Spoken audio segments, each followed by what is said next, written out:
Good morning. সকালটা তো শুরু হলো র চা আর একটা মেরি বিস্কুট দিয়ে। তারপর জলখাবারে খেয়েছিলাম একদম ঠান্ডা ঠান্ডা ছাতুর জল। এখন ছাতু খাওয়া খুব ভালো।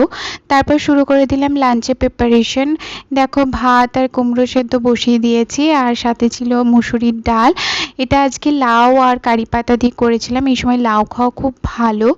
আর তাছাড়া ছিল মাছ ভাজা, গোল গোল আলু ভাজা, ঘি করলা ভাজা। তারপর কুকারে একটু তেল দিয়ে পাঁচ ফোড়ন কারি পাতাটা একটু ভালো করে ভেজে লাউগুলো নুন হলুদ দিয়ে দিয়েছিলাম। তারপরে একটু ভাজা ভাজা হয়ে গেলে ডালটা দিয়ে চাপিয়ে দিয়েছিলাম। তো আজকে তো সিম্পল লাঞ্চ ছিল, এগুলো তো ছিলই, সাথে ছিল ঘরে পাতা টক দই আর কালকে রাতের বেঁচে যাওয়া একটু চিকেন।